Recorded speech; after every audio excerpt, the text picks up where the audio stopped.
Malappuram കുറ്റിപ്പുറത്ത് tourist bus മറിഞ്ഞു. നിരവധി ആളുകൾക്ക് പരിക്കേറ്റുവെന്നാണ് വിവരം. അതിൻ്റെ ദൃശ്യമാണ് പ്രേക്ഷകർ ഇപ്പോൾ കാണുന്നത്. വാഹനം മറിഞ്ഞുപോയി. വിവാഹ നിശ്ചയത്തിന് പോകുകയായിരുന്ന ഒരു സംഘമാണ് അപകടത്തിൽപ്പെട്ട എന്നാണ് നമ്മുടെ ബ്യൂറോ അറിയിക്കുന്നത്.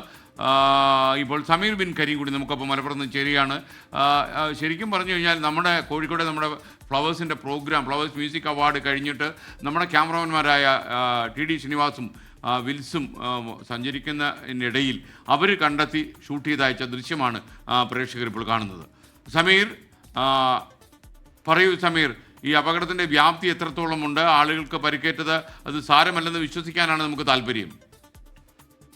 എസ് അല്പസമയം മുൻപാണ് മലപ്പുറം കുറ്റിപ്പുറത്ത് ദേശീയപാതയിൽ താലൂക്ക് ആശുപത്രിക്ക് സമീപം അപകടം സംഭവിച്ചിരിക്കുന്നത്. ടൂറിസ്റ്റ് ബസ് മറിയുകയായിരുന്നു എന്നുള്ളതാണ്. മറ്റൊരു വാഹനത്തിന് സൈഡ് കൊടുക്കുന്നതിനിടയിലാണ് ഈ ബസ് അപകടത്തിൽപ്പെട്ടിരിക്കുന്നത്. നിരവധിയായിട്ടുള്ള യാത്രക്കാർക്ക് പരിക്കേറ്റിരിക്കുകയാണ്. പരിക്കേറ്റവരെ കുറ്റിപ്പുറം താലൂക്ക് ആശുപത്രിയിലും മറ്റുള്ളവരെ കോട്ടക്കലിലുള്ള മറ്റൊരു ആശുപത്രിയിലേക്കും ഇപ്പോൾ എത്തിച്ചുകൊണ്ടിരിക്കുകയാണ്. ആരുടെയും പരിക്ക് ഗുരുതരമല്ല എന്നുള്ളതാണ് ആശ്വാസകരമായ കാര്യം. പരിക്കേറ്റവരെ ഇപ്പോൾ തന്നെ രക്ഷാപ്രവർത്തനം നടത്തി ആശുപത്രിയിലേക്ക് മാറ്റിയിട്ടുണ്ട്. ഈ കോട്ടക്കൽ ഭാഗത്തു നിന്നും ചമ്രവട്ടം ഭാഗത്തേക്ക് വിവാഹ നിശ്ചയത്തിനായി പോകുകയായിരുന്ന സംഘം സഞ്ചരിച്ച ബസ്സാണ് അപകടത്തിൽപ്പെട്ടിരിക്കുന്നത്. ആശുപത്രിക്ക് സമീപത്തുന്ന സമയത്താണ് ബസ് അപകടത്തിൽപ്പെട്ടത് എന്നതാണ് ഇപ്പോൾ അറിയാൻ കഴിയുന്ന കാര്യം. ബസ് ചെരിഞ്ഞാണ് കിടക്കുന്നത്. അതുകൊണ്ട് തന്നെ ആളുകളെയൊക്കെ തന്നെ ഈ ഗ്ലാസ് പൊട്ടിച്ചും മറ്റുമൊക്കെയാണ് ഇപ്പോൾ നാട്ടുകാരും മറ്റുള്ള യാത്രക്കാരും ചേർന്ന് പുറത്തേക്ക് ഇറക്കിയിരിക്കുന്നത്. ആരുടെയും പരിക്ക് ഗുരുതരമല്ല എന്നുള്ളതാണ് ആശ്വാസകരമായിട്ടുള്ള ഒരു കാര്യം. ഇപ്പോൾ തിരൂർ ഫയർഫോഴ്സും ഒക്കെ തന്നെ പൊന്നാനി ഫയർഫോഴ്സും ഈ സംഭവ സ്ഥലത്തേക്ക് യാത്ര തിരിച്ചിരിക്കുകയാണ്.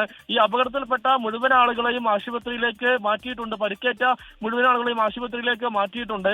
50ഓളം വരുന്ന ആളുകളായിരുന്നു ഈ ബസ്സിലുണ്ടായിരുന്നത്. അതിൽ ഭൂരിഭാഗം ആളുകളും ഈ ബന്ധുക്കൾ തന്നെയാണ്. വിവാഹ നിശ്ചയത്തിനായി പോകുന്ന സംഘമാണ് അപകടത്തിൽപ്പെട്ടിരിക്കുന്നത്. ഓക്കെ, സമീർ ബിൻ കരീമാണ് വിവരങ്ങൾ നൽകിയത്. എന്തായാലും മലപ്പുറത്ത് ബസ് മറിഞ്ഞു, അതിൻ്റെ ദൃശ്യമാണ് പ്രേക്ഷകർ ഇപ്പോൾ കണ്ടത്. ആ വാർത്തയും പരിക്ക് സാരമല്ല എന്നറിയുമ്പോൾ ഒരു ആശ്വാസം എന്തായാലും ഉണ്ട്. പക്ഷേ നിരവധി ആളുകൾക്ക് പരിക്കേറ്റു എന്നുള്ളതാണ് ഏറ്റവും സങ്കടകരമായ കാര്യം. ലോകത്തെവിടെയായാലും ഏത് സമയത്തും 24 വാർത്തകളും ഓഗ്മെന്റഡ് റിയാലിറ്റി പാക്കേജുകളും എക്സ്പ്ലെയിനറുകളും വിശദമായി കാണാൻ ഞങ്ങളുടെ യൂട്യൂബ് ചാനൽ നിങ്ങൾക്ക് സബ്സ്ക്രൈബ് ചെയ്യാം.